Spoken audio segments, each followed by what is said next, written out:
Hi guys, in this video I'll show you how to get Onstream on iPhone. First of all, open the App Store inside your iPhone and you will see a search section like this one. So just write down the name like Onstream, and once you write down Onstream, so you just need to scroll down and go through the list. As you can see, I'm able to see the Onstream application here.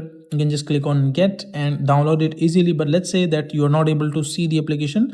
So what you can do is just go to your profile section inside the App Store. You can see your iCloud account and just click on your iCloud ID.